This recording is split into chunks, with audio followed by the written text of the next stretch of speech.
staff first. Are you guys ready? Oh, we're Anything live you want to anyway. talk about? Anything you want to talk about? I don't think there's anything for us to talk about. Come on in, everybody. Welcome in. Sorry for the delay.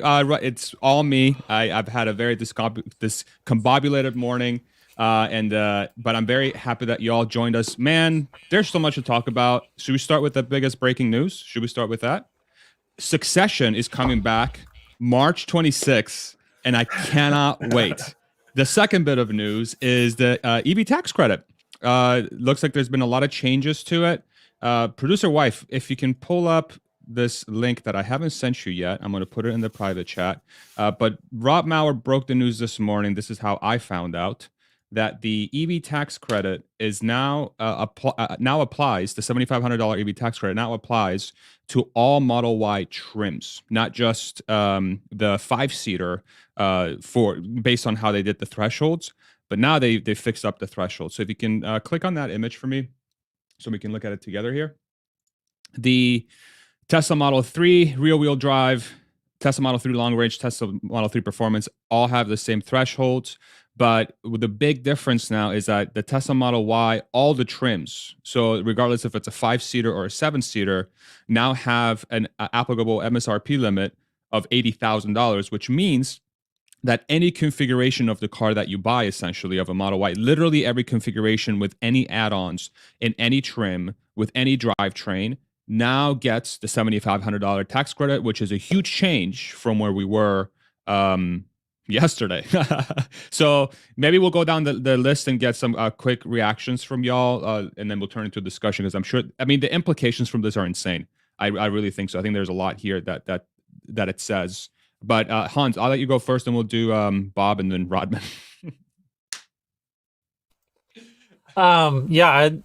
Obviously, having the entire lineup of Model Y, which is the car that Tesla has the most demand for, will be great. I think, as with Elon saying that they've been having basically twice the number of daily orders that they have current production right now, that means that they will need to do a pricing move with the Model Y specifically. Watching inventory, we've seen that the Model Y is the car that seems like that they're getting the most orders for. And then we've seen Model 3 inventory kind of rising.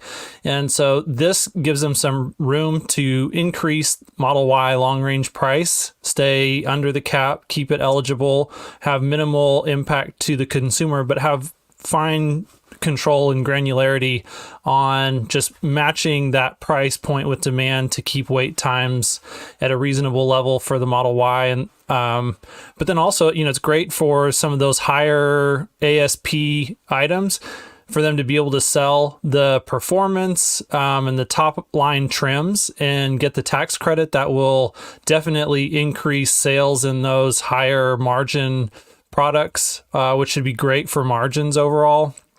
I think, this is just an overall win, but then also I wanted to say this is great for Ford with the Mach-E, that it helps put the Mach-E on a little bit more level playing field with the Model Y. And especially after Tesla does the price increase on the long range Model Y that I anticipate that they will, those cars will probably be at a lot more similar price point. And consumers will make their preference choices on both brand, but also features. And so where Tesla may win on features and performance at that price point, there's going to be a lot of people who would just prefer to go with a Ford. And it gives Ford a little bit better runway, which I think is a good thing for the overall electric car market. Nice. Bob, Richard. Yeah, good morning. Yeah, so it applies not only to the 5-seater, it applies to the Volkswagen ID4, the Mach-E, the Escape plug-in hybrid, and the Lyriq, the Cadillac Lyriq. And what they did, since I'm reading it, is before they were using the Environmental Protection Agency standards to determine whether a car was an SUV, and they changed that to the consumer-facing EPA fuel economy labeling standard. And that's how they were able to justify the change. So as Hans was talking, what occurred to me is they can't make enough Ys now. There's no way they can make enough Ys, which means they have $7,500 in margin they could pick up now. And they're going to pick up some of it, You know, maybe not all 7,500, but they're going to pick up, my guess is several $1,000s of additional margin on each of those cars because they'll sell whatever they make. I'm certain of that. So those concerns we had about 2 weeks ago, 3 weeks ago about margins in the earnings call, I think that's changed dramatically today. I think that the margins just got bumped up overall. So that's kind of what I would think. And the other thing that occurred to me is Elon went to the White House last week, and this was discussed. So maybe we got a bone because they had to include Ford, and so we had to they had to include us to justify that change. But I'm thinking that maybe Elon had some influence there, and we have to give him props for that. We give him a lot of crap, but I'm going to give him props in this occasion if he influenced that change. Great point. Robin? Yeah, I just want to first thank you all for being here at the Hans, Richard, and Rodman show. We have Farzad today too. It almost didn't happen because it could have been producer wife, but we're trying to work on some changes here. Anyway, maybe next time. All right. So I think what's really cool about this is we first have to see Tesla make the changes. We're already seeing the stock price react today. I mean, it's hard to say whether this 5% up today is 4% right now is related to this. But I think once Tesla makes those changes, we'll probably see a big bump. And another reason why it's not just the Model Y, because the prices are so close right now between the Model Y and Model 3, there is definitely some cannibalization going. And I think, like Farzad said it best, why would you buy a 3 when the Y provides so much more utility at a slight premium? So once they can increase those prices for the Y, while that gives a better margin profile for that vehicle, it also helps boost the demand for Model 3 because they're in less competition with each other. Less cannibalization, less competition between the cars. Yeah, that's really good. So we're just waiting for the stock price. I mean, we're just waiting for Tesla to pull the trigger on those changes. And I think from a consumer standpoint, the longer the better. But I think from just trying to manage the inventory and stuff, it's definitely better if there's not an artificial cap to the price of a Model Y. Yeah. Can I add something really quick? I saw this morning and I was astonished by it. In Oregon, if you buy a Model 3, you get the $7,500 federal tax credit. You get a $7,500 state tax credit and no tax. And so you can get it for as little as $30,000. I thought that was astonishing. In Oregon. In Oregon. Let's all move there. What are we waiting for? Or buy them there. Road trip. Yeah. Wow. So, and no tax, meaning no sales tax on the Correct. car. Correct. Okay, got it. Wow. So and there's other states as well. Like I think Illinois offers a $4,500 tax credit or something, or $4,000. I know there's other states that do that as well. But the effective net price of the Tesla vehicles that have now better reflect what the incentive was meaning to do. And I think the point around margin is a very, very good one. And then when we're talking about some of the other cars as well that we're getting this benefit as well, producer wife, you can pull up the running list of all the different brands just so we can quickly run through. And I know Bob highlighted a few of them here, but I just want to make sure we have them on the screen so folks can see it better. If you go to Volkswagen or start at the top, sure, whatever, pick one, doesn't matter. Do Ford.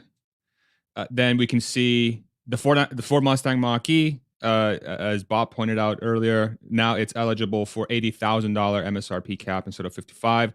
And the one thing that the Mach-E was really suffering from was, it was being impacted heavily because of where they were from a price perspective and what the EV tax credit was, how it wasn't applying to them. So they get a huge boost from that. Let's look at GM real quick. GM should have the Lyriq, right? The Cadillac Lyriq. Yeah, so the Lyriq is now at $80,000 MSRP cap instead of $55,000. Great boon to GM. Congratulations, GM. If you go down to, I think Hyundai shouldn't apply, right? If you click on Hyundai, is there any in there? Okay, so we're still waiting for Hyundai. I don't think any of the manufacturing is in the North America, so I don't know if they'll apply for the $7,500 tax credit unless they move some manufacturing to the continent. So they're not going to be there. Do Kia? Go ahead, Raman. They're not in there either. It's the Audi Okay. Q5 is also now. Oh, Audi Q5. So look at the Audi Q5. I think wasn't that an 80,000 limit before? And that's a hybrid too. It's not even an EV. Yeah. I don't know where the e-tron is. I guess that they're not selling the e-tron anymore, or they haven't put it through the qualification. Who knows? Let's go down to. Let's keep going down the list here. What's another one? Well, BMW has the X5, but it's a hybrid again. Jaguar, can you open up Jaguar for me? Because I know they have okay, they haven't submitted anything yet. Mazda, don't think they have any EVs. Let's open the Benz, nothing. Mitsubishi, man, these people are slacking. Nissan, okay, 55,000. Yep, the Leaf is just a regular car. That's just the VW is the only other one. Okay, Tesla. Polestar, okay. And then, okay, so go down to VW then. Okay, so all ID4s now qualify at 80,000 as well. That's great. I mean, this is fantastic. I mean, this is great. I'm so happy to see this because now the proper incentive structure is set in place for people to actually buy an EV, whereas before we didn't have that, and I'm very happy to see that. It still kind of sucks to see hybrids qualify. So if you go to Stellantis, open up Stellantis for me, producer Wes, if you don't mind. If you scroll up a little bit. Yeah, so you got a Jeep Wrangler 4XC. It still qualifies for the 80,000. So they haven't touched the hybrids yet. They probably won't. I think that's just a bridge too far. But the fact that the EVs are now properly tagged, it's phenomenal. So this is great. So honestly, if anybody from the IRS or the U.S. government's watching this, y'all, thank you so much. I think our tax dollars are now being used somewhat properly now. It's incentivizing the right thing. And so that makes me really happy. Forget about the benefit that Tesla gets. Thank you very much. And huge shout out to Rob Maurer, because Rob Maurer was the very first one that put together a petition for change.org back when the bill was originally drafted and passed through. This was like months ago. So huge shout out to Rob for really bringing all the awareness at the very beginning as to how this was going to be just super lopsided. So thank you very much, Rob, for doing that. And I think the American public had some impact. I think it's probably what was really cool about this whole thing is that, you know, Elon going to the White House. If you want to pull up that Reuters article, producer wife, real quick, there is Bob touched on this where Elon went to the White House to talk to different officials about the EV tax credit, but I'm sure it was also a good feedback loop for the government when hopefully there was a mass of emails and a massive let's call it hysteria happening on the internet that also gave them a different data set that said, hey, it's not just these corporate guys that are trying to get it changed. The public is not happy with this either. So I'm sure that had some portion of it, probably smaller than we think, because, you know, ultimately, unfortunately, money rules government nowadays. But it's positive. It's a positive change. Go ahead, Bob. Yeah, I think in large part it saves Ford from bankruptcy because that Mach-E is a great car, and it's well liked, and they'll sell a ton of them. And if they couldn't get the credit, it really would have stifled their margins and profits. Yeah, the struggle with the Mach-E with Ford is that their run rate is still like 60,000 per year. I think they're aiming to do. I was reading through their earnings deck yesterday. They're going to try to get over 100,000 on the Mach-E at some point next year. So that's their target. F-150 Lightning, I think, did 20,000 last year. They're probably going to try to get to 50 or 60,000 this year. They're going to really need to ramp up production at all to take advantage of these credits. So it's not even really a demand issue. It's a production issue on their side, and they have plans to do it. But hopefully they can ramp it quick. So plus they're going to dump, you know, and this is the ultimate problem. They're going to dump all the ICE inventory, you know, over time. GM too, all those companies, and that's going to be a real headwind for them. Yeah, I don't think any automaker has an excuse anymore, to be completely honest, to move into EVs. Now that the government has shown that they're willing to properly identify vehicles from a like segmentation perspective and actually let's say mostly do what the bill was intending to do, which was really move forward EVs. If any automakers don't take that seriously, they are they're just dumb. Like, you're not doing the work that's required to survive the next 10 years.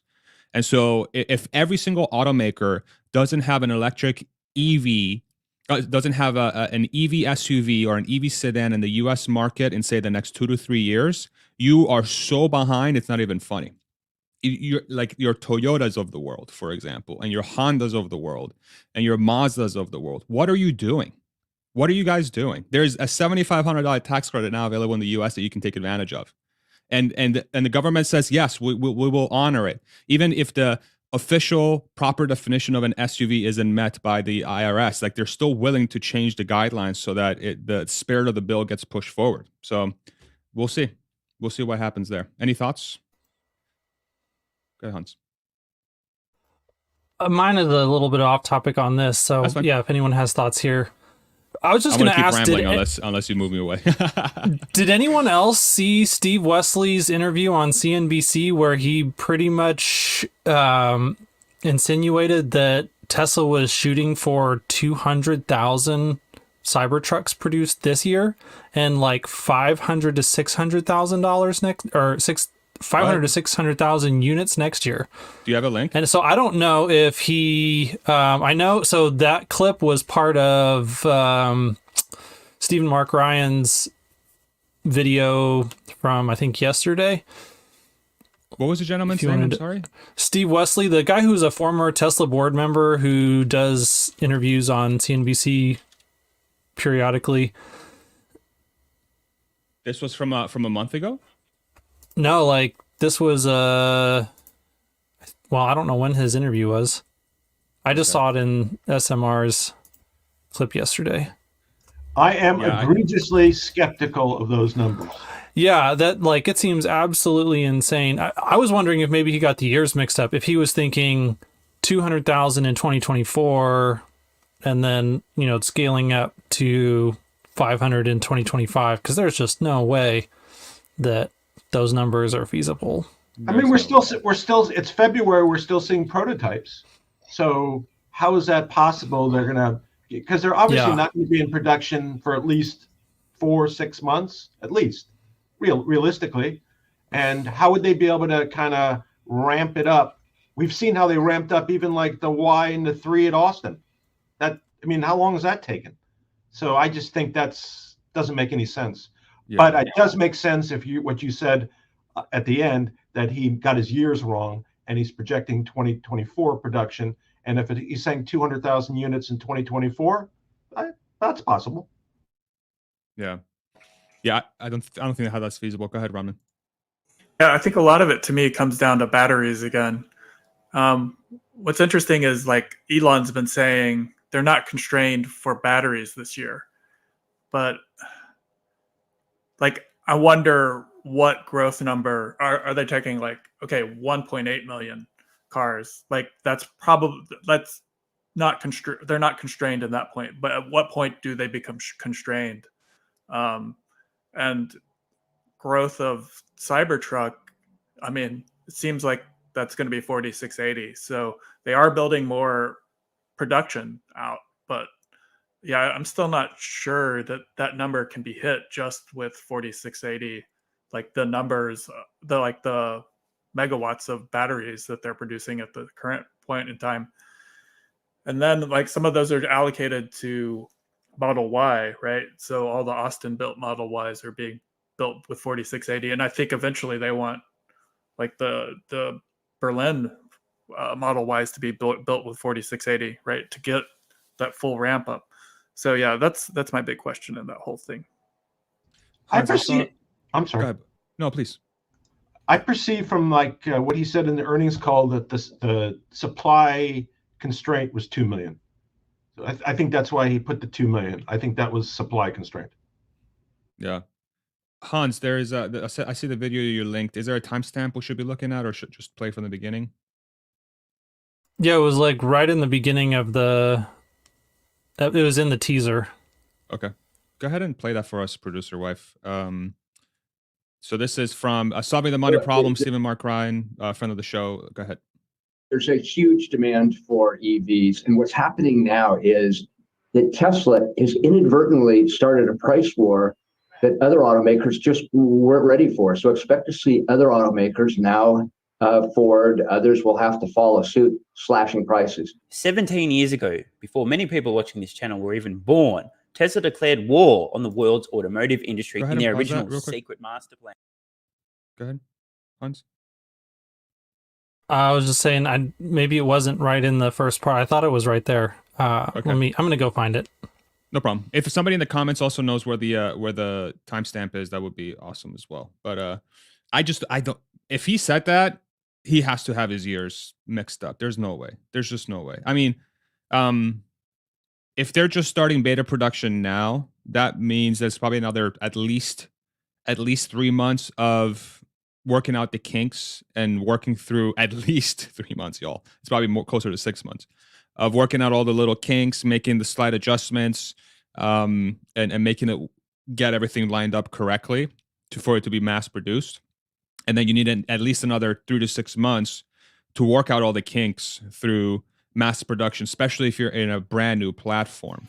I just don't see how that's 200,000 units. That would be absolutely insanely mind blowing, and I don't think it's feasible. Yeah, the only way it could work is if there's like a secret skunkworks factory that's already in production, and all this is a fake out, which I don't really think's the case. But otherwise, if production doesn't start, there's no way they can produce 200,000. Yeah. But like, so what makes you think it's 3 months? Like, is it just based on like previous Revenue, like you name iterations? it's in there. If you're not a member of Patreon, you probably... We can hear that, by the way, producer wife. You may have to stop sharing the screen in the background so the volume goes away, and then you can hear it on your end. Sorry, Ron, go. So here's the thing for me is, even though it's an all new process, like it's a massively reduced process, right? Because there's no stamping, there's no painting, right? So a lot of it is just getting the machine, like the robots, to line up like all the parts that they need, right? And I feel like maybe they just are still like dialing with controllers to operate the robots to get them to do that repetitive action. But yeah, I guess I've never been there. I've never seen them go through it, but it just seems like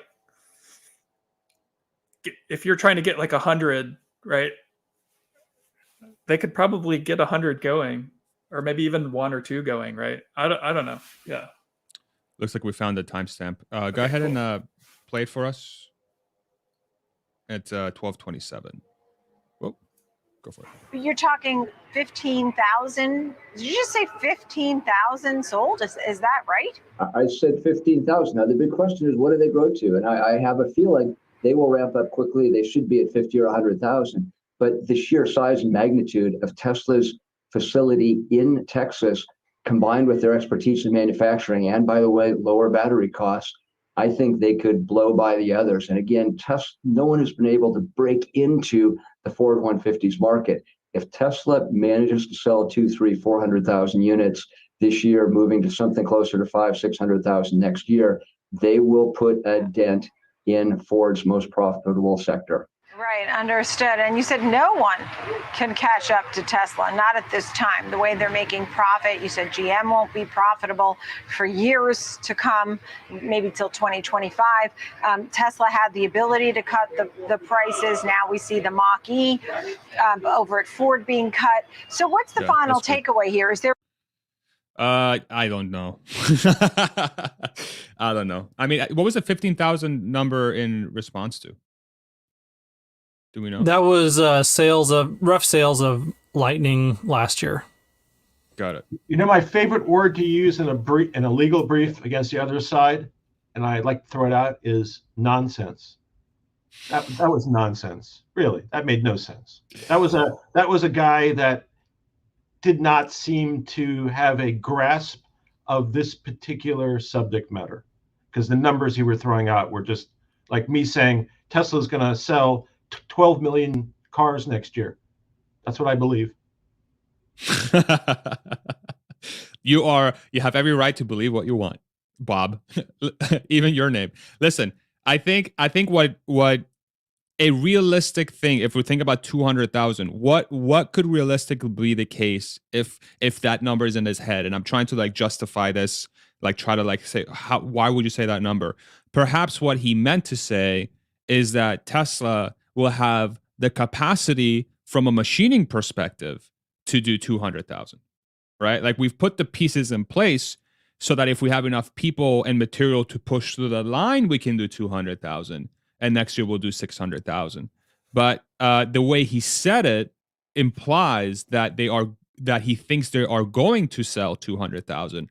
And I just think that's unless this alien dreadnought thing has come to fruition and they're literally just using the energy from the sun. Somehow they've harnessed the energy of the universe to solve this problem and ramp from 0 to 200,000 in 6 months with a pickup truck. Great, like they're literally the goats. Like they are the greatest people in the history of the universe. I think the other problem is that you've got, like, if you're a producer, you've got to ramp up all the supply chain, right? And exactly. Like, if you don't have the supply chain, like you've got to set in motion all the supply chain way in advance, right? So it's not like you can just instantly turn on this faucet that's going to produce like all the things that you need for 200,000 vehicles, right? And you're not going to take that risk. You're going to want to slowly ramp it up so that you're not like sitting there on all these parts that you can't use. So it would be interesting to see if when Berlin opened, if he said Berlin might do 500,000 units this year, based on capacity. It'd be interesting if he just talks capacity and not real numbers. Yeah, I don't know. Go ahead, Hans. You're muted. Oh, Hans, you're muted. Oh. Yeah, he's a former Tesla board member, so it's like he's got access to information that probably the rest of us don't have. And so my wonder is if maybe what he's sharing with us was Elon's extremely optimistic target for 2023 and 2024 that, I don't think that those are going to be realistic. If that's the case, then the 600,000 number, if that's really the case, then the 600,000 number is really the I just read Pop's message.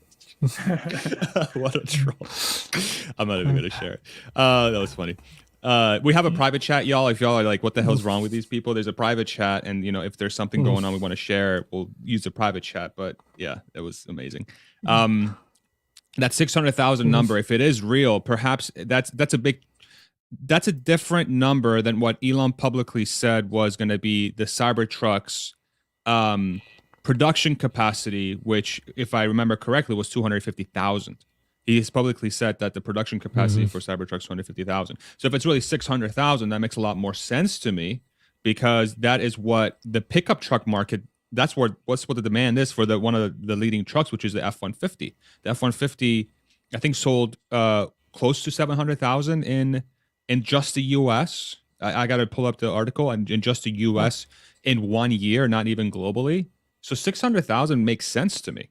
It makes sense to me if they think that truck's going to get to, top of the market. So yeah, that was my biggest takeaway from the comments, was that terminal max production capacity for Austin. And it may mean that there's still quite a bit of build out that has to happen. Like there may even need to be another building in place. Hard to say, but yeah, it's good to hear some sort of confirmation from someone who has inside access to information about what Tesla thinks they should be able to do. Because yeah, if you've got 1.5 million roughly pre-orders for this car, and you're only making 250,000 a year, it's going to take forever just to work through the backlog, much less start satisfying any new orders once people see these things driving around on streets in Austin, in LA, in San Francisco, in New York. Like, they're just going to be flooded with new orders from there. And yeah, they have got to ramp this thing up massively. And so, I'm sure that also weighs on like their plans on scale. Like once they hit the ground, they have got to ramp to insane levels as quickly as possible. And so I guarantee you they know that, and they have been preparing for that for a long time. And where else are they going to produce them? I mean, they got to provide them for Europe and Asia, Australia, all those other places. Those aren't. I don't think there's enough capacity to service those the US locations are not going to get any Cybertrucks for a long time. Go ahead and pull up the list real quick, producer wife, that I just shared with you, the car and driver list. So F-150, this is just, let me just confirm, this is just in the States. I believe so. The 25 best-selling cars, trucks, and SUVs. I'm assuming in the States, right? Did I get this wrong?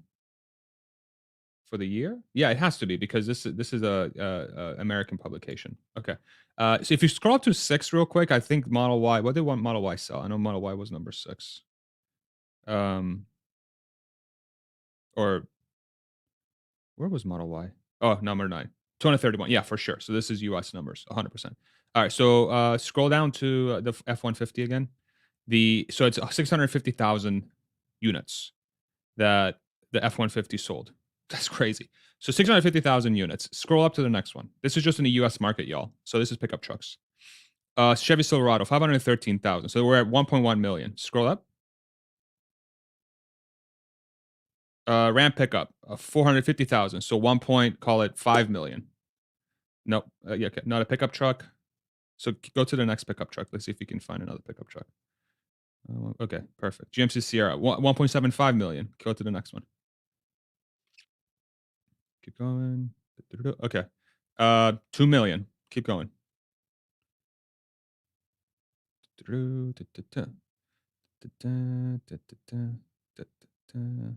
Okay. 2 million. Let's just call it 2 million. 2 million pickup trucks sold in the US last year in 2022. What is the typical market share Tesla commands when they release a car? 40%? Is that fair? 50%? In the US, 60%? So let's say I say 50. I say 50. 50? Okay. What do you think, Hans? What's a good number? Just pull something out of your butt. Fine, 50. I hate doing that. Okay. Rodman. Of the whole market? Yeah, like if you think about Model 3 and Model Y, like and producer wife, see if you can find out what Tesla's market share is in the United States in its class. See if you can find that number. My problem is SUVs can be split. They can be split like into 2 different groups, right? Like it's like there's like smaller, mid and large ones. Like we don't, like Tesla doesn't have anything in the Suburban class, right? Or the Escalade class. Everything is sort of in that like kind of that mid range, and nothing in that really small like Honda CRV range. But like the truck thing is like different, right? Because so many trucks get converted into like utility trucks, right? And it's not clear to me, like I could definitely see how a Cybertruck gets converted into like a real utility. Like I'm going to take it to a job site with like tons of storage and all this stuff. But like there's people who use them for like off-roading. So like that's like a different class. So it's like, is it going to really cover like all the different classes? I think it covers a lot, but like I'm going to say 30% of 30%. That 2 million, right? Like, okay. Like 50% seems, yeah, I don't see it at least in the short term, in the next 3 years, 4 years. And in the chat, let us know what your number is. I love to see these come through. So what do you think is the market share? So if Cybertruck were to enter the pickup truck market in the United States, what percentage market share would it command? And then while producer wife's trying to find the market share that Model Y and Model 3 is going to pull, has pulled in the past, let's see what kind of numbers come in. So we got Flavio says 25, Christy says 40, Heavy D says 25. And then we got more coming through, 20%, 20%, 30, 25. In what time frame launch is the question? Let's say when they're fully ramped. So when Tesla's fully ramped, what kind of percent market share can they pull? 50, 30? I don't even think that's the real issue, because they can only, we're talking about production of 200,000 units and demand for 600,000 units. That means the pricing, just to keep people not going crazy, is going to be super high. Margins are going to be super high. They have to be in order 100%. To not make people crazy. So but the point I'm trying to get at is that the 250,000 capacity number that Elon has shared in the past for Cybertruck is complete bogus. It doesn't make any sense. It makes absolutely no sense. And hopefully I'm sure part of my hyper bullishness, if you want to call it that, is me saying like, oh, I'm just justifying this higher number. Great. But am I really? It seems like there's a lot of data points that say that 250,000 total production units for the Cybertruck seems extremely low. When you think about the terminal capacity of the Cybertruck, it's probably much closer to what the F-150s is, which is 650,000 or perhaps above that. Perhaps. Go ahead. I think it just might reflect the current capacity. So maybe out of Austin, when opened and operating, the current capacity is going to be 250, and maybe that's all it's reflecting. Or they didn't want to put too big of a number in there to just like make people like poop their pants. Yeah. I think that if batteries weren't a constraint, I think they could literally sell 1 million in the United States a year. I think the batteries are going to be a constraint, and I think it'll take them. They won't be able to sell that many just because they won't be able to make that many. There's so much pent up demand that like absolutely, if they could make 1 million in a year, they would like sell them like no problem. Yeah, no problem. But it's going to be like the PlayStation 5, right? Like it's going to be forever before like everyone gets their hands on one. Probably longer. Are they still short? I gave up looking for one. Oh yeah. They have them now, but yeah, It took them basically 2 years. Yeah. Maybe I should go. And it makes it such a special item when it's in such short supply, because it's going to be such a cool vehicle. It's going to be, the branding is going to be off the charts, really. I mean, like think about just how many people like got into the Tesla community since the Cybertruck. Like there's so many people, like even within our own like small little group, there's like so many people who just have like they were interested in Tesla because of the Cybertruck. Yeah, it's gonna be off the hook. It's gonna be crazy. There is a data set that we can actually use here. Pull up the link you just shared with me, producer wife.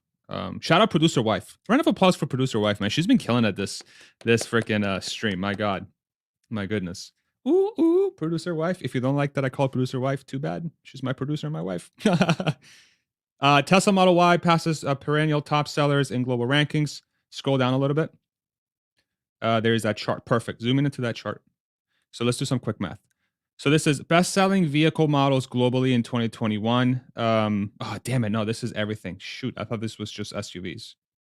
Okay, forget it. But again, okay, actually leave it up. This is actually a good representation. The best-selling global SUV, period, regardless of segment, regardless of price, SUV, the Toyota RAV4. If you know somebody, you probably know somebody who owns a RAV4, especially in the States. You probably know somebody who owns a RAV4. Great car, reliable, cheap to run, drives like a boat, but that's okay. That's what it needs to do. 1.1 million units globally, the RAV4, and the RAV4 is at full production. I mean, they're selling these like gangbusters, right? The next SUV on the list that I can see is the Honda CR-V. The Honda CR-V is also a great car. And the next one is the HR-V technically a SUV as well. Kind of, right? It's like a crossover-ish sort of looking thing. But the Toyota RAV4 is a great example. As of 2022, the Tesla Model Y, if you look at the bottom, 760,000 units. And this is a car that, as of last year, was double the price of the Toyota RAV4. Double the price of the Toyota RAV4. This year, that 760,000 number, once Tesla grows their production. So they're estimating to go from 1.3 million to 1.8 million, probably closer to 2 million, but let's call it a 40% increase. And the Model Y should grow with that. So what's 760? What's 40% growth on 760? So 760 times 1.4 is 1.1 million units.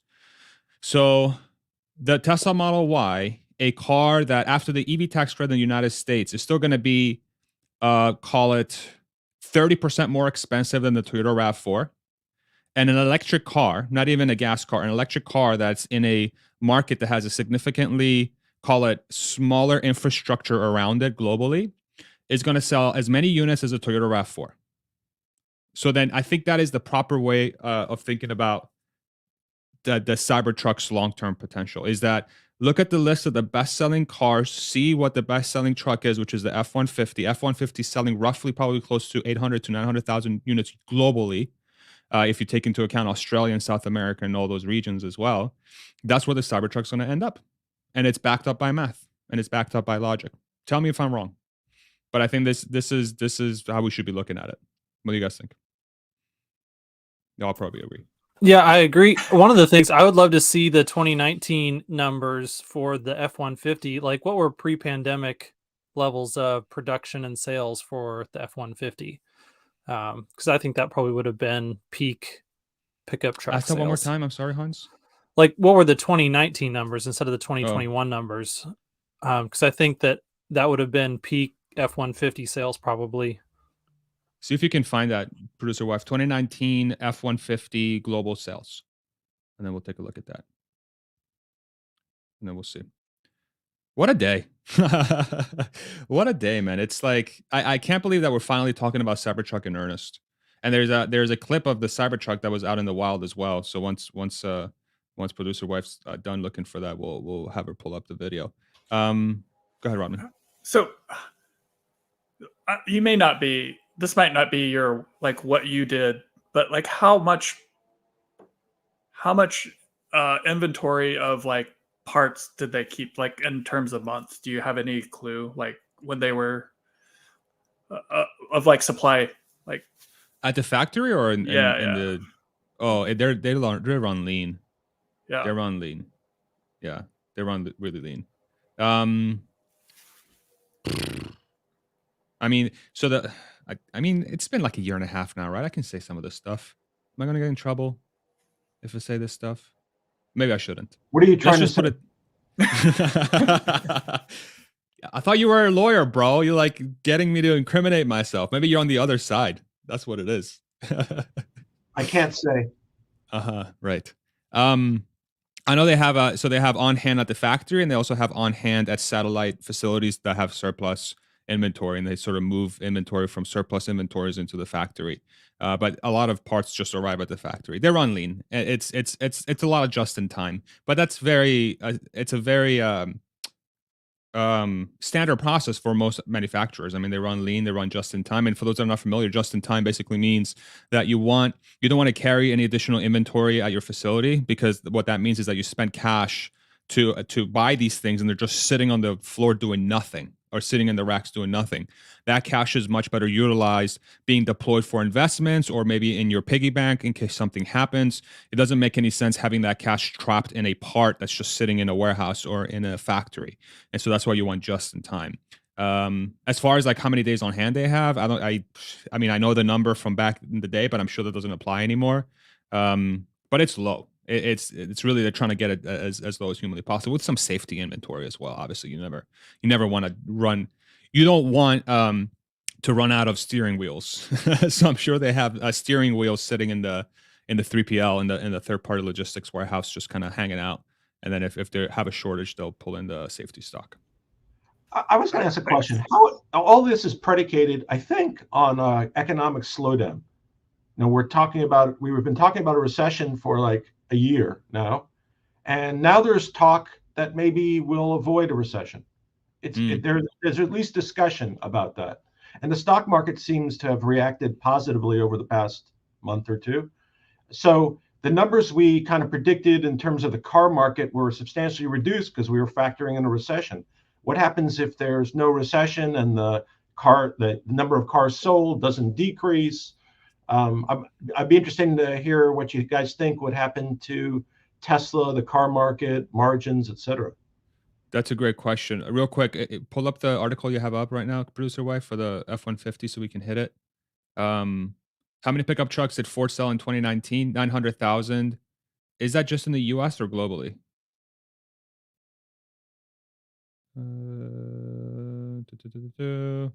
America's best-selling truck. It's got to be America. Ford sold nearly 900,000 F-150, or is it globally? Somebody help us in the comment section if that 900,000 number is globally or in the US, or if somebody knows on the panel. It is America's best-selling truck, but I think that that's a global number on the 900,000. Okay. Help us out in the comments, and if you come across a producer wife, throw it up for us so we can confirm that. Okay. Now to Bob's question, I'm so glad that stuck. I think if there really isn't a recession in 20, again, I have a hard time believing that, to be completely honest.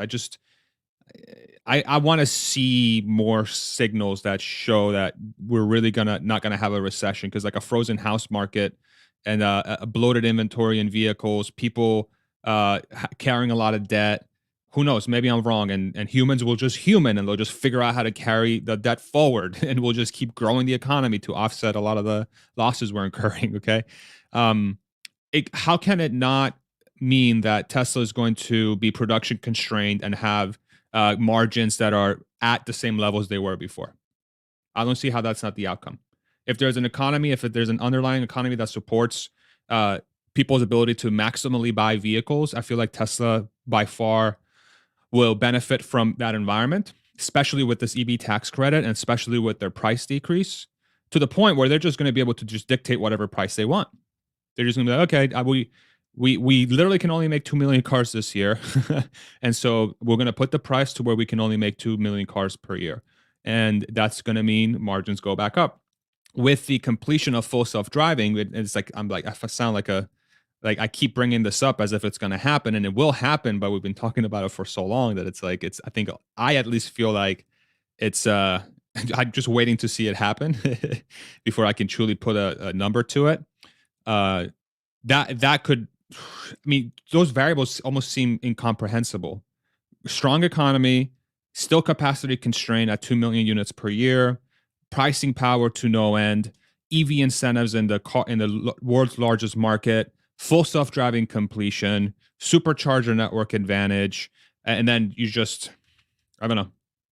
I don't see why they wouldn't have 20% net income and have record earnings for years on end, because this is not just a 2023 story. If there really is, we're in a very mild recession and we're going to come out of it very strongly, that also implies that we're going to have multiple years of growth, of economic growth, and the engine is moving, the flywheel is going.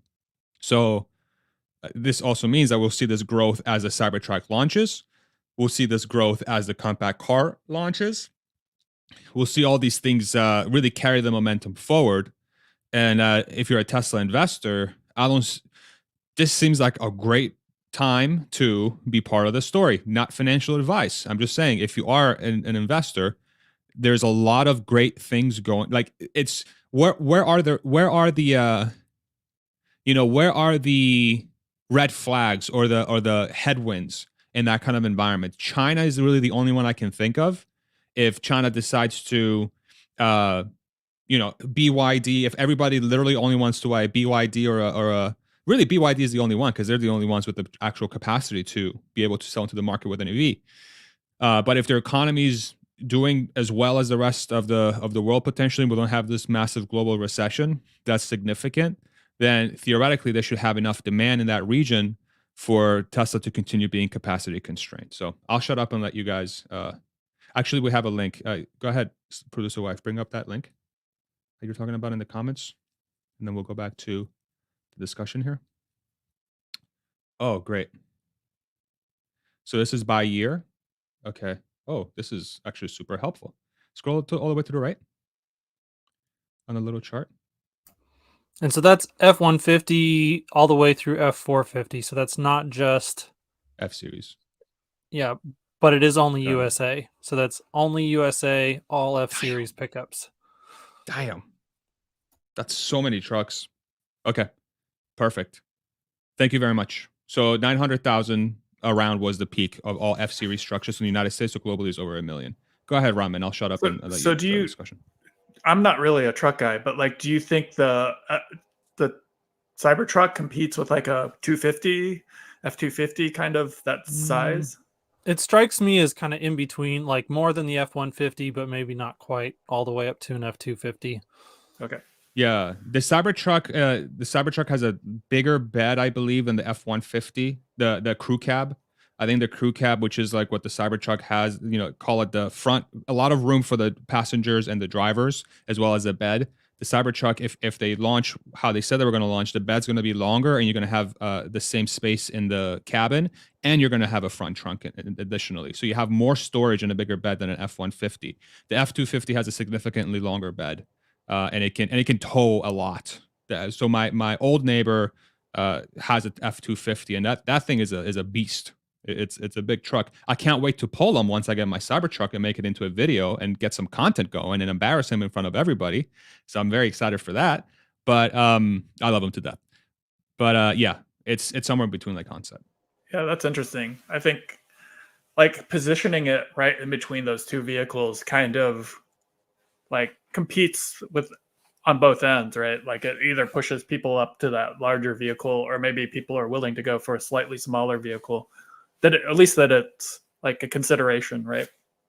Whereas like someone who needs a 250, like they can't substitute a 150, right? Like if you need that size bed, you need that amount of towing capacity, right? There's like no choice, right? So it definitely won't fill the gap. Like the Cybertruck won't be for those 20% use cases in the work site where you need a giant truck that has a 100-gallon tank, and it can tow 20,000 pounds, and you need to go 500 miles between stops. The Cybertruck ain't going to do that. But what percentage of total use cases for a work truck do you really need that, right? And I think that's one thing the buyer usually gets trapped in, is that they will purchase a truck that is like, well, I need this. I'm just talking about human psychology here a little bit. But what ends up happening is that people justify the purchase of something they need way more than they actually are going to use for, because for that one time that they potentially need to go in the middle of the desert and pull 20,000 pounds, they need to have an F-350 or a 250. I think for the worker that is going to be more sensible from a cost perspective, I think that's where the Cybertruck is going to completely demolish the commercial fleet. Like folks that are really trying to maximize profit. The Cybertruck's going to completely, and you're going to have a lot of newcomers coming. I think it's going to spur a lot of new industry around that respect, because then you'll have the people that are not so much like buying the F-250s or the 350s because they need it, but they're going to be like, well, I can just enter the market with a fleet of Cybertrucks, get 80% of market share with my Cybertruck, and then reserve the 20% for those F-250, 350 guys, and they can have 80% less profit, and I'll take the rest, because I'm right sizing my business to the use cases that are most common using an 80-20 approach, and I think that's where the Cybertruck's going to demolish it. But it's not perfect for everything, obviously.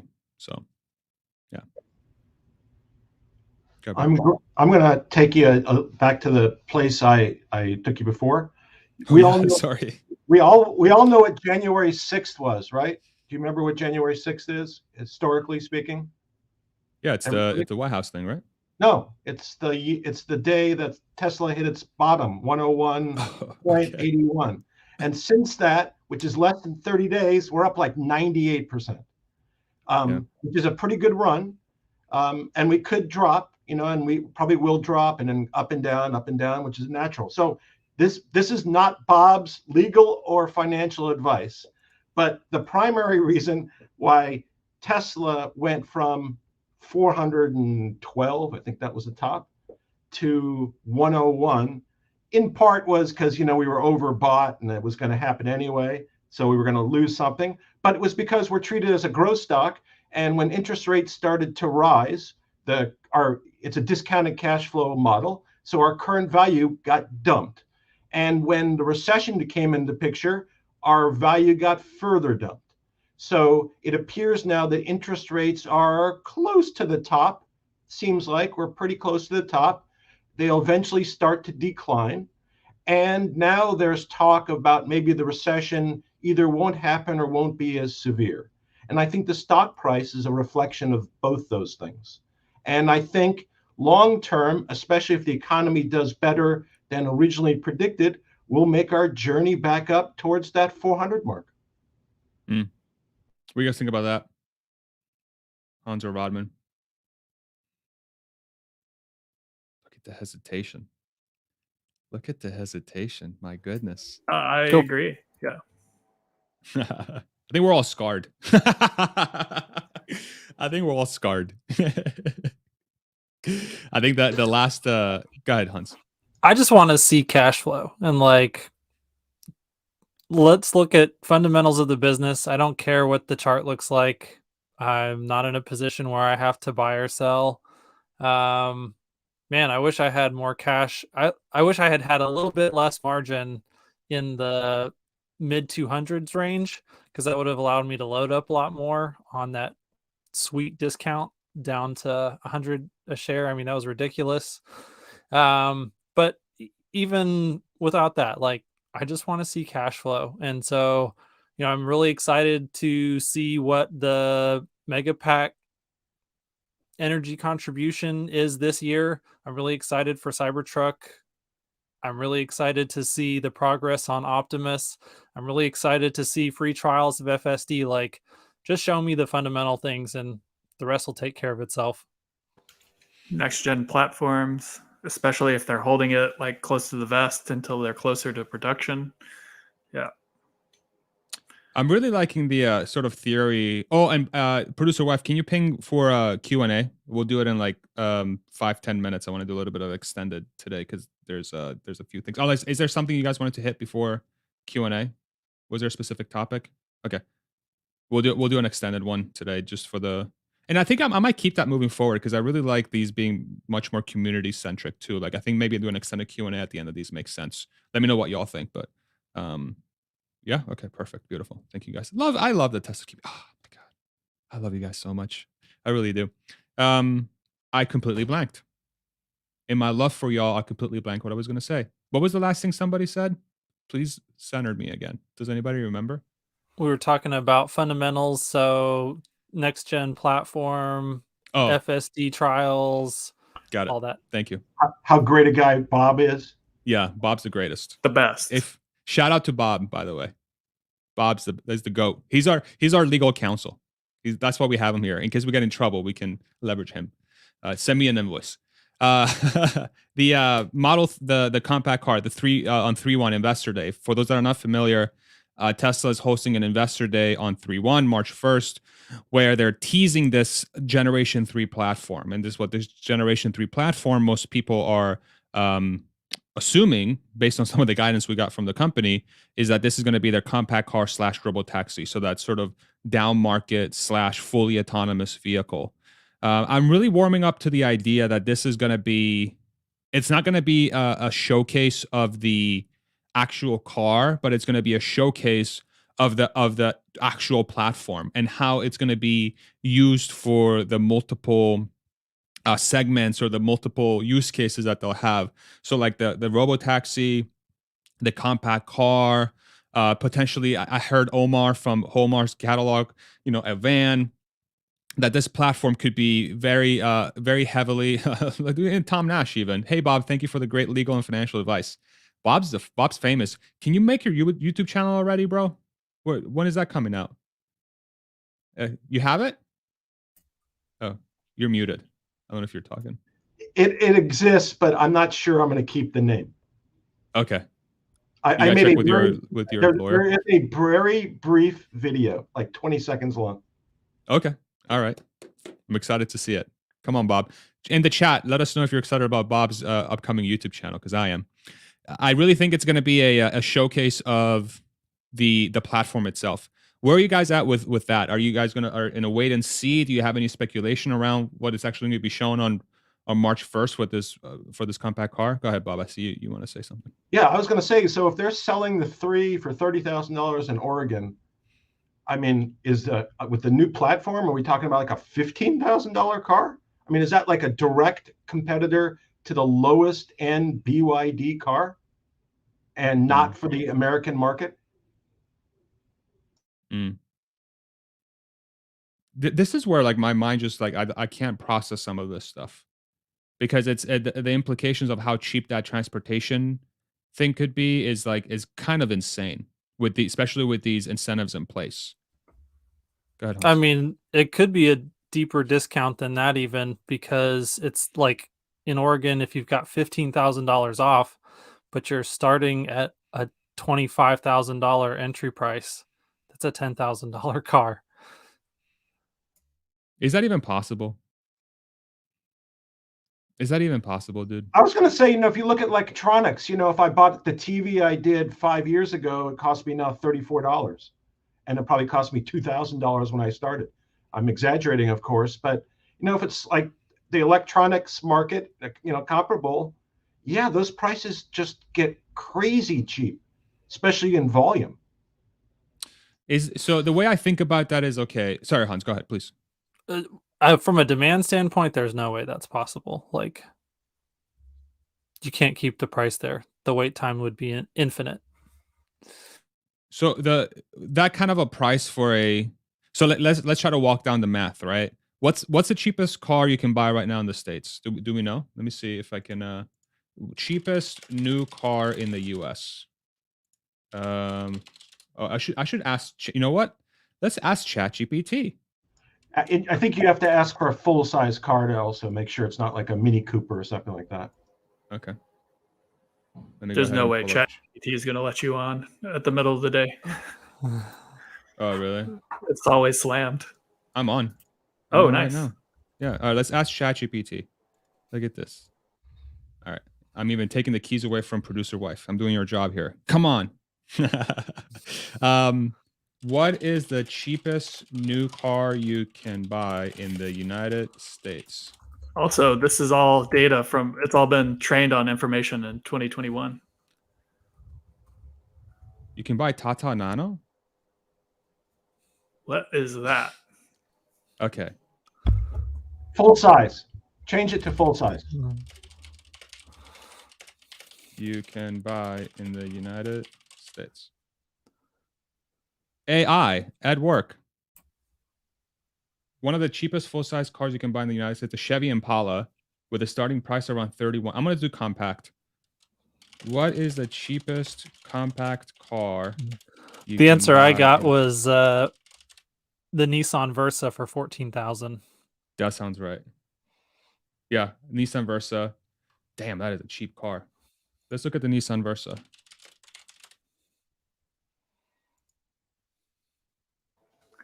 I just went to Edmunds and I just filtered all the cars by price, and I get the Kia Rio at $18,200. So the Versa starts at six. Wait, what did the price just change on me? 16.7. Okay, no, manual transmission. Wait, why is this one more? Oh, okay. I'm just gonna say 16. Okay, so 16,000 for a Versa. What is the likelihood that the compact car, before any incentives, comes in at that price? Is that even a realistic expectation? Or well, forget about demand, right? Remove the demand variable. You're just talking about cost, Tesla's cost? Yeah, I think they do it. Okay. No, I mean, if their current cost of goods sold on a Model 3 is in the 33 range, then their cost of goods sold on a car that's 50% cheaper to produce should be about 15, 16, 17,000. And then whatever their markup is on top of that. Even if it's no markup, if they get a some rebate, or the tax credit or something along those lines, that could be amongst the biggest margin cars. Now, if we take Elon by his word, where he said he wants to get they think they can do a 50% cost reduction on the compact car. So 43,990 is the cheapest Model 3 you can buy right now. So 43,990 times 0.5 is $22,000, right? A 50% reduction in cost. So 22,000 versus the Versa's 16,000. It's about a $6,000 gap. But I mean, it could be this, right? A 50%. Correct me if I'm wrong. They said 50% cost reduction, correct? They actually used that number. Yeah, but I think he was also suggesting a new model, not just taking an existing model and. Oh no, 100%. Yeah, I'm just taking the lowest model that they sell, and if they're saying that we're going to be able to reduce the cost by 50%, that implies that even the lowest model of the new model the lowest model, the new model, will be 50% cheaper than the lowest model here, which means a $22,000 car. If Tesla can figure out how to produce a $22,000 EV in the United States at full ramp where the production meets the demand, I feel like this is going to be a pretty big deflationary force on transportation, because the running cost of a $22,000 EV is going to be next to nothing, on a monthly basis. You're going to have extremely cheap insurance, extremely cheap costs from a fueling perspective, and your maintenance is going to be literally nothing. And so your effective monthly cost to operate a potentially self-driving car, it's going to be the same or less than a Nissan Versa starting at $16,000. That has some pretty insane implications for the economy, just from the ability of just anybody to buy and move around. That's a huge boost to the economy. That's huge. I don't even know how to put the words together for how massive that implication is. In addition, also, people are going to spend a lot less money, so they have a lot more money to spend on subscriptions for FSD, whatever. I would think it would be like a demand lever for increasing take rate on FSD. Just the lower cost to get in. Yep. Hans, where's that chart you're talking about in the private chat? I can't. I don't have a copy of it. It's just the one that we were talking about a couple weeks ago, when it was the vertical line on how price point affects addressable market share. Yeah, let me see if I can. But while that's true, I just want to say we're going to run into lithium constraints. There's no way that we can produce the amount of cars that there will be demand for at those price points. Be able to, we're just not going to have the lithium for it. It's not there yet. We will eventually, but it's going to be a long time.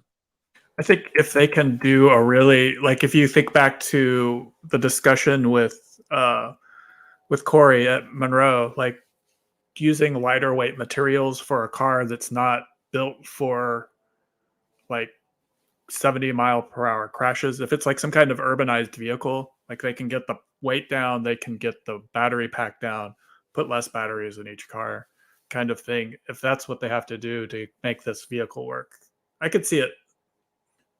You could probably get maybe 2 or 3 vehicles per large, 2 or 3, if you're going with a 30, 25 kilowatt hour pack kind of thing. I don't know. Yeah, but your demand for that car is going to be 10x. Yeah, that's true. Yeah, it's not, and it's not truly lithium. The demand for lithium, it's the absence of refining capacity, and I think that's one of the things that Tesla is doing in Texas. I think they're building a lithium refinery there, and I think they hopefully will make that part of their vertical integration, that they will actually be the one refining a substantial amount of their own lithium. I kind of call bullshit on Elon saying that the refining is the long-term bottleneck. We need more mining too, but we'll see. I'm having a tough time finding that chart, unfortunately. I know it was from Matthias Fons, but I don't have it bookmarked because I haven't been using that lately, but it's okay. All right. But it basically what the chart showed is the as you go down the pricing sort of curve, your market share, your ability to sell into a market share goes up almost logarithmically, it's exponentially. So you might have a 25% total market share penetration at 45,000, but you have a 95%, meaning that 95% of buyers would be technically capable of affording your car at that price level. That's what it means. So was that same chart that showed the dead zone, that if you just don't produce enough capacity at some point in time, the industry kind of goes off the charts? Because we were unsure if there was going to be enough supply and people weren't going to be able to get the units, and at some point in time they just lose interest in the industry. But that was before. So what I'm thinking about is today's news, adding a bunch of new vehicles with the EV tax credit increases the supply that's available in the total market, which is a way of hopefully preventing that dead zone from occurring. Yeah. You're talking about like the value of death, whatever they're referencing. Yeah, for sure. Go ahead and pull up that link real quick, producer wife, the YouTube link, and just pause it at the start and make the screen big so it's easy for us to see it. And then this is the chart that we were talking about, the pricing, and then we'll get into Q&A. And we'll only pull up the best ones, which will be all of them, or we'll try to. So as a recap, look at you beautiful people on the left there, Hans and Rodman. My God, gorgeous. 60,000 price MSRP. If you look at the middle there, so it's around 5%. What it means is that $60,000 cars only really penetrate about 5% of the total market share, cumulative, as you kind of move down the pricing level, right? So at the $60,000 mark, you have a total market share of $60,000, and then $70,000, $80,000. That entire area fills up to 5%. But it also means that 5% of the population can afford, would technically look at a vehicle up to $60,000, and then or $60,000 and beyond. Kind of think about it that way. But then as you go up to $20,000, what it means is that if you have a $20,000 vehicle, you have access to 95% of the market share. Now, people that are looking for a $45,000 car technically won't look at your car at $20,000, and they might be looking for something fancier. But then between the $35,000 level and the $20,000 level, 75% of the market share theoretically opens up to you. And so you can just, if Tesla's selling, basically it potentially implies that Tesla sales would easily triple by introducing a car somewhere between the $35,000 mark and the $20,000 mark, easily total.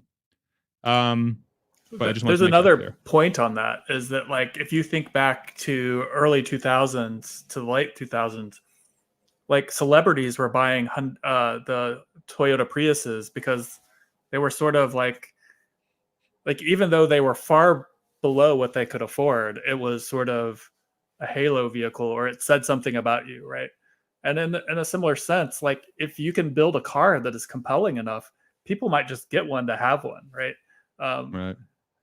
Like if it takes up less room, or something like that, and it gets you there autonomously, and no other cars are doing that, like maybe that's like a reason people would, like, who could afford a $100,000 car is getting one of those, where it looks super cool.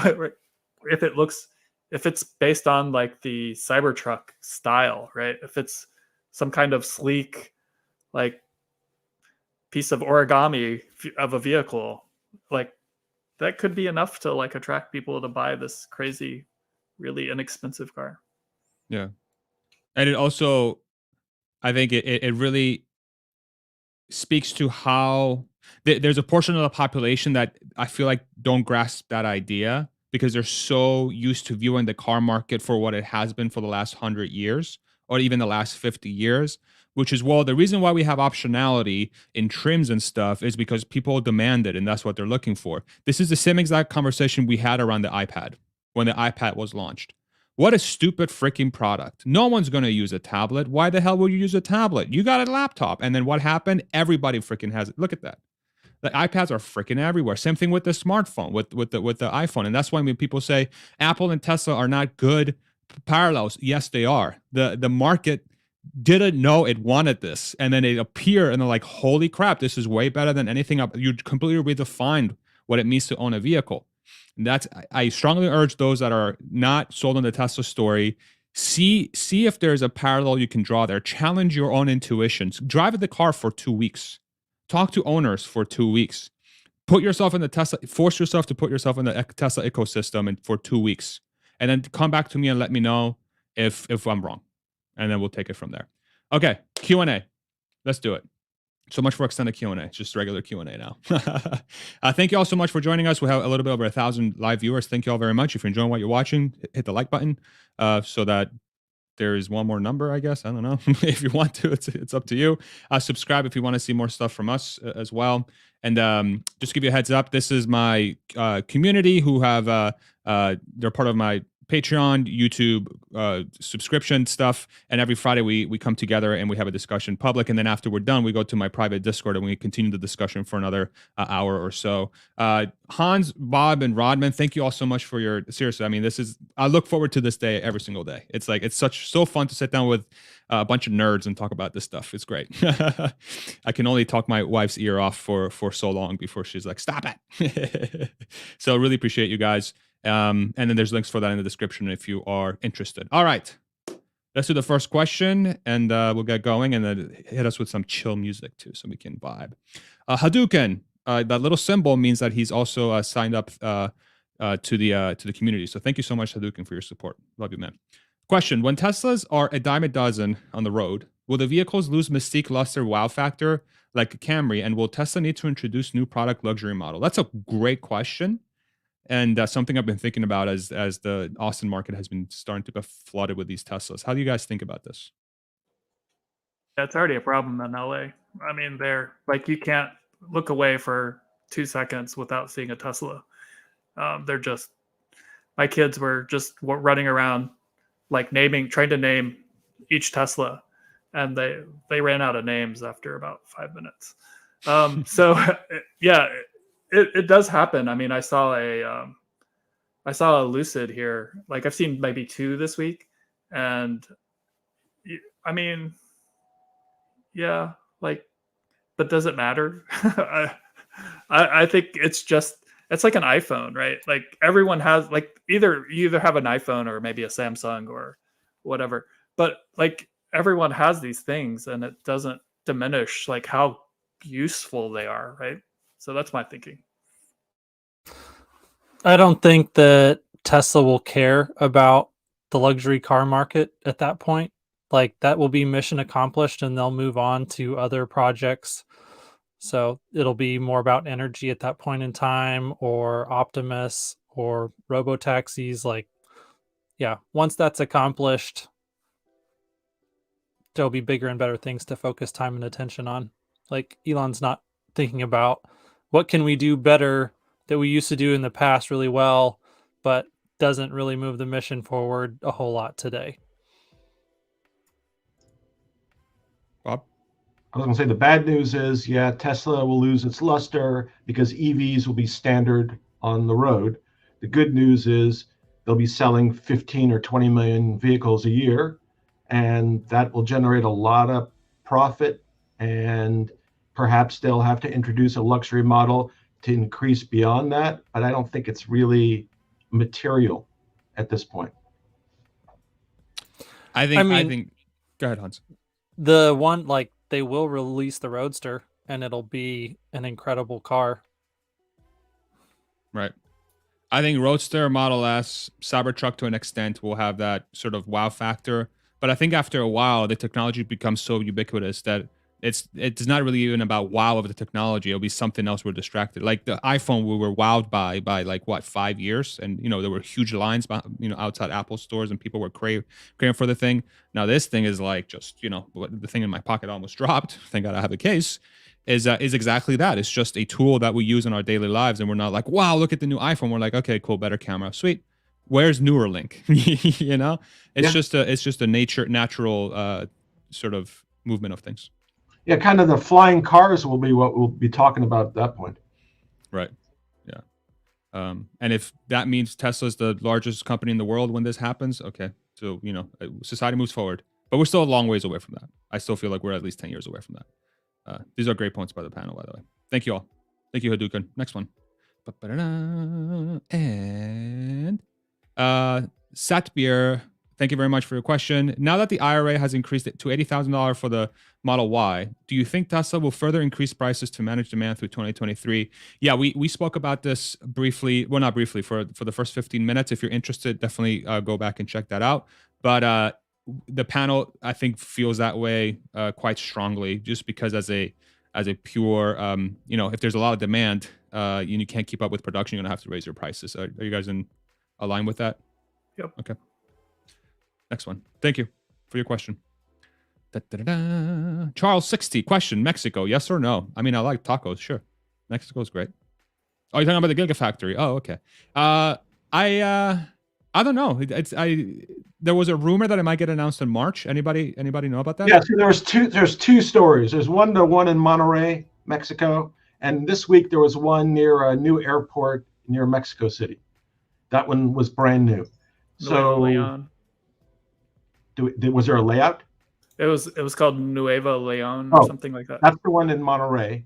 The one near Mexico City, I literally saw this week, and it was I think the president of Mexico may have referenced it, as opposed to when Nueva Leon, it was, I think, the governor of that particular state. I don't know if it means anything, but it's the second place in Mexico. Yeah. I would say yes. Just, it needs to be in North America. We've had, I guess the biggest takeaway is we've had a whole bunch of gigafactory rumors over the past couple months. And what that tells me is that Tesla is actively shopping around the best places to put these. We'll see some announcements soon. They'll reach incredible deals that will be profitable for both the locations where the factories are going, but it will be enough to secure Tesla's long-term growth targets moving forward. I did see also that Nevada did reference that they got a really nice tax incentive package and the expansion. And I saw also that Indonesia increased the amount of benefits they were offering for a plant in Indonesia. And that was this week. So It seems like there's a lot of negotiation going on right now. And I presume that's ahead of the March 1 date. Yeah. And Indonesia also signaled that they would not require car manufacturing in Indonesia, that they would be open to something that's related to just batteries. So, and I know that was a sticking point in the past. This is the first time ever in the history of Tesla where they're working from a standpoint of having leverage. If they've been able to have this much profit margin in production without leverage, what can they do with leverage? Okay. So like that's where my mind goes. It's like, okay, look out. Like we're literally just getting started. So, but thank you, Charles, for your question. Nuevo León, by the way, means new lion in Spanish. Take that to the bank. So let that sink in. Next question. Steven, question. What if Tesla sells a car at a price that anticipates the near perfect recycling of the battery at end of life? Ooh, interesting question. So this implies that the cost of the battery would go down to match the labor and the loss of materials and transportation, which could lower its cost by X amount. So really the battery will be the only thing that's impacted by that. Theoretically, maybe an 80% reduction in battery pricing, potentially. How do you guys think? That's a fascinating question, Steven. That's a really good question. But you still have to make the battery. Yeah. So I don't think raw material prices are that much of the battery cost. Think it's a process? Yeah, like you've got all your manufacture. First of all, like it's just, if you're just looking at it from an accounting standpoint, the only line item in the battery cost that you're decreasing is raw materials. And you're not decreasing them by 90%, you're decreasing them by 30, 40, 50%. But I mean, it's big, but it's not going to be the end all be all. Yeah, I think you'd have to really go through the whole process of like looking at each like line item of cost and like adding them up, and then like how much of it is production versus stuff that, like how much of it's lithium, how much of it's nickel, etc. But it could be significant. Yeah. I don't know what the number is, but it'll clearly reduce costs and increase margins. Right. Yeah. It's a very interesting way to look at it. Yeah.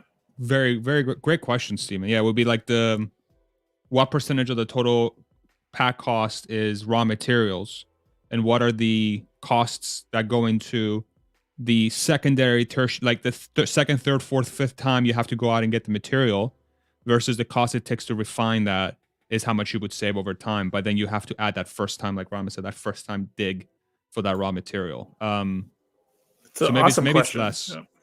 Maybe it's like 15%. They're just intuitively 15% might be a reduction in cost or something. Maybe 20. Who knows?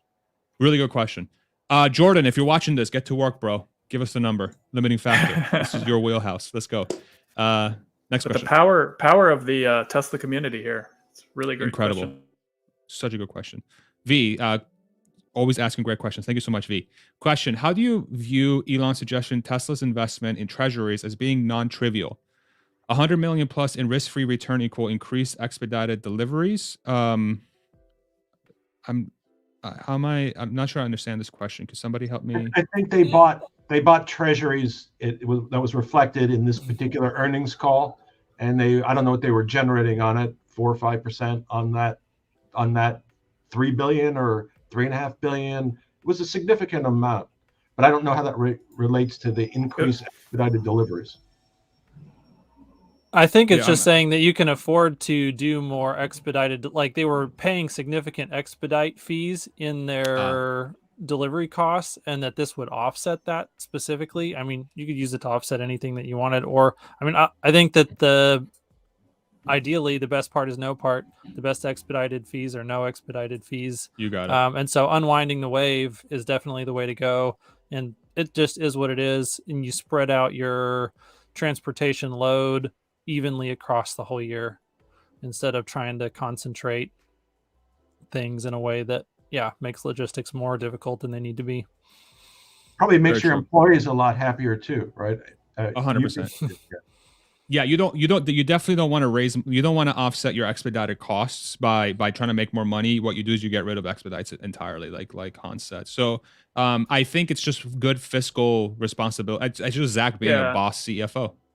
Yeah.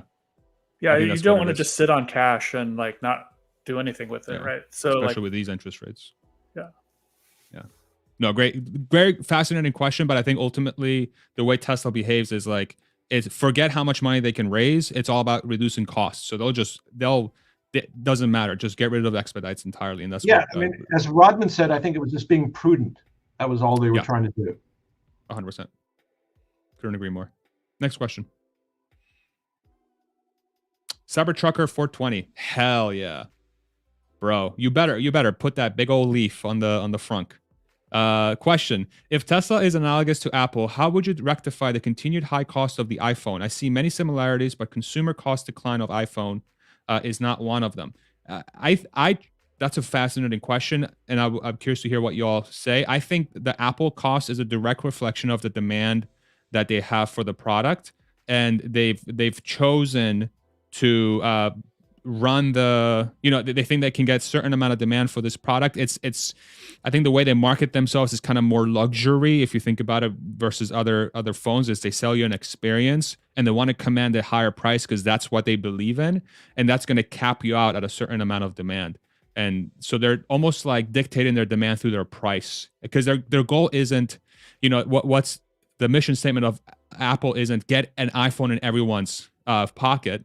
It's giving you an incredible experience, right? I don't even know what the hell is their mission statement. Does anybody know what Apple's mission statement is even?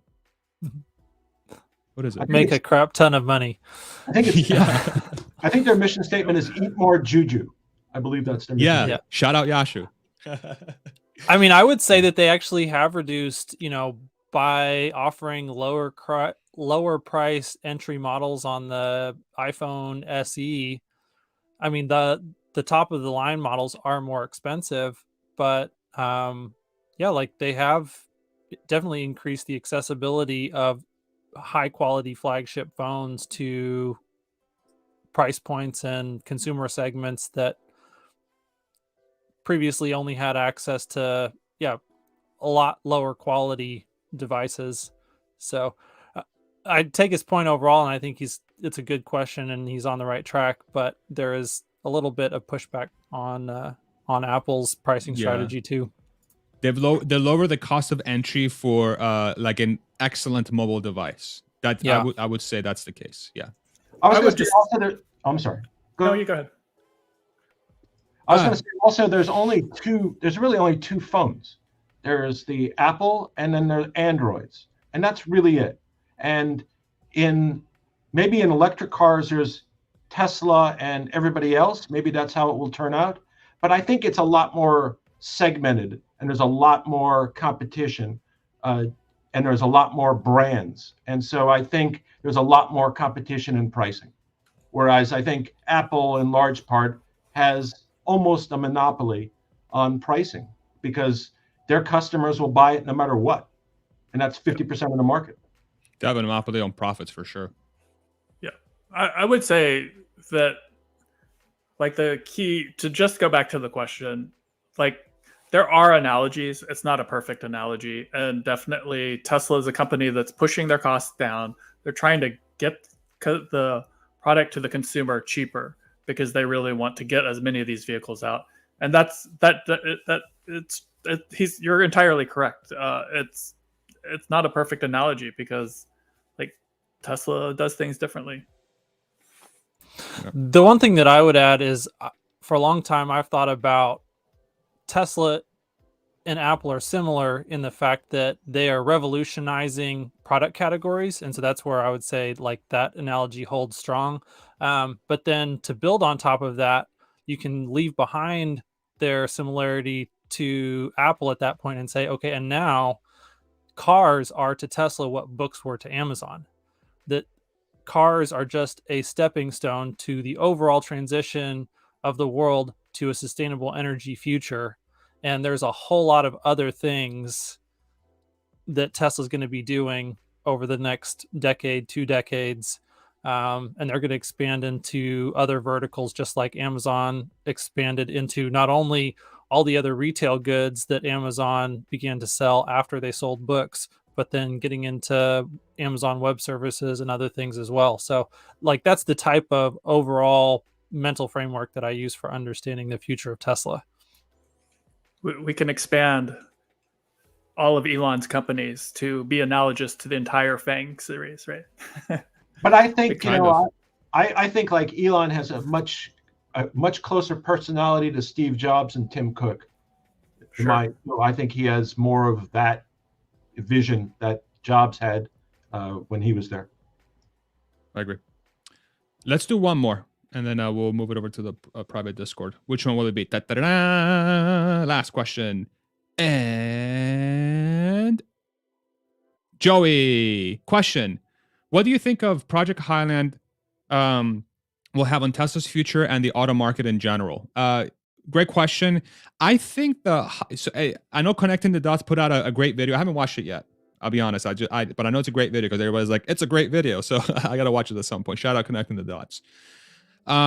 I personally feel that this Project Highland thing is not as big of a deal as people think. I think what this is getting the Model 3 to a single piece casting with a structural battery pack to get it to be similar to the Model Y, to create better differentiation between the Model 3 and the Model Y from a pricing perspective, because the Model Y's value for money is just too good right now, especially with this EV tax credit. So I think what they need, and if they come out with a compact car or whatever, that 25, 30, whatever that price is for the new car, the Model 3 is literally useless. What's the purpose of the Model 3? So what they need to do is they need to figure out how to make it slot properly between the Model Y and this compact car. And right now it's not there because it costs too much to produce. So I think the Project Highland thing is to get the Model Y cost to be in the right spot versus the Model Y and the compact car, so they can make justifiable margin to actually run it through the business. And it might improve its demand by say 30 to 40%, but it's not going to be this like game-changing thing. Now there are going to be lessons that they'll use in the Highland project that they're trialing for probably the compact car. I agree with that.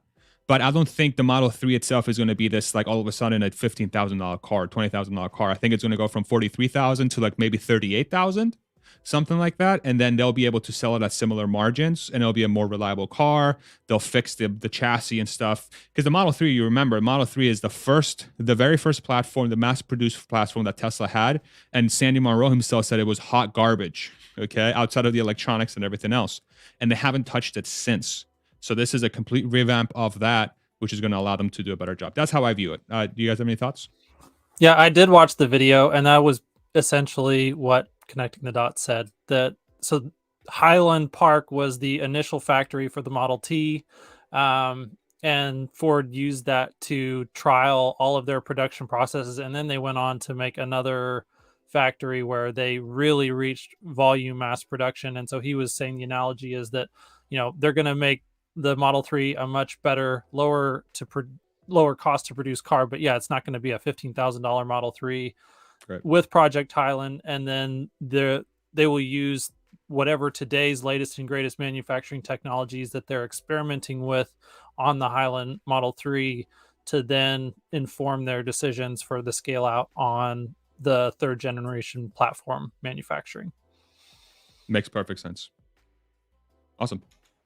Any other thoughts? Anything else? Yeah. So let me ask you this: when the Model Y introduced the rear giga casting, the mega or whatever casting, so yeah, they just introduced it straight into the line, and they it seemed like there wasn't even any downtime. Now that was while Model Y was ramping, like it was really in the early part of the ramp. And that line had been designed around really? the giga casting. It wasn't a line that had been designed around stamping. And so they were having to kind of in tandem have the ability to do both castings and stampings, but another model or body in white manufacturing processes. But yeah, the line was designed for the giga casting. My point is they gradually transitioned, and now all Model Ys have a single piece casting. And then there was even a point in time where it was two rear castings that were fused together to make one single large casting. And they dumped that like within like 3 months, and then it went to a single piece casting. And I remember like when I got my car, I was like very excited to figure out whether mine was going to be a single or a double. But now like it seems like they could just do the same thing with the Model 3. And I just don't understand why they haven't done it yet. Because the initial production line that they had was a mess. I mean, you think about the initial production line they put together was intended to be fully autonomous, with the fluffer bot and whatnot. And then they were stuck. They literally had to make it work. So they had to revamp the entire production line basically overnight and throw up a tent. So think about all the complexities that are built into the Fremont plant. And not only that, but the Fremont plant is also like 17, 18 different buildings, and you have the material flow as a mess. It's just a giant bear. It's just such an incredible giant bear to tackle on. And I remember when I was at the company, like I used to, visit Fremont from time to time. Man, boy, that factory is freaking full. Like I don't even know how I was trying to get one project through that they give me like 10,000 square feet of space at the factory, and like they had to put me on a waiting list for like months, and then I didn't even get approval before I left. It's just on the list. So they couldn't even give me 10,000 square feet, so there's a lot, but I think now what they're doing is they know as Austin and Berlin ramp, they know they have square footage they can leverage in those buildings to efficiently run products through the business. And they're going to be able to justify, like, okay, let's pause on the Model 3. And I bet you this price disparity works in their favor because the Model 3 is probably not getting a lot of demand right now relative to the Y. That's allowing them to batch a bunch of Model 3s, throw them in inventory, let them sit as they rework the line. And then once they get the line going, then they can launch this new Highland thing. So it's, if anything, it's probably part of the strategy to create this price disparity between Model 3 and Y. If I were to guess. Yeah. Interesting. Thanks for that. Sure. All right, everybody. We're going to take it to the private Discord. Thank you all so much. Thank you, Hans. Thank you, Bob. Thank you, Rodman. These things under the name is pretty cool. The StreamYard just released with you can put whatever you want there. So you can follow all of us on Twitter here with our handles under our names. Did I spell mine right? Yeah, I did. So make sure you go follow us on Twitter. Again, if you want to join us for the private discussion, we're going to go to our private Discord now and have another hour or so discussion on whatever topics come up. Do consider being part of that crew through Patreon or through YouTube, right? By clicking join right below this video. You get access to our private Discord and some other perks as well. Thank you all so much for joining us. Shout out to everybody. Over 1,000 live viewers. What a day today. Hit the like button. Look at that. And last but not least, producer wife. Great job. Thank you so much. Love you, baby. Best wife ever. All right, everybody. We'll see you in the next one. Take it easy, everybody. Bye-bye. Bye, everyone. Have a great weekend. Peace.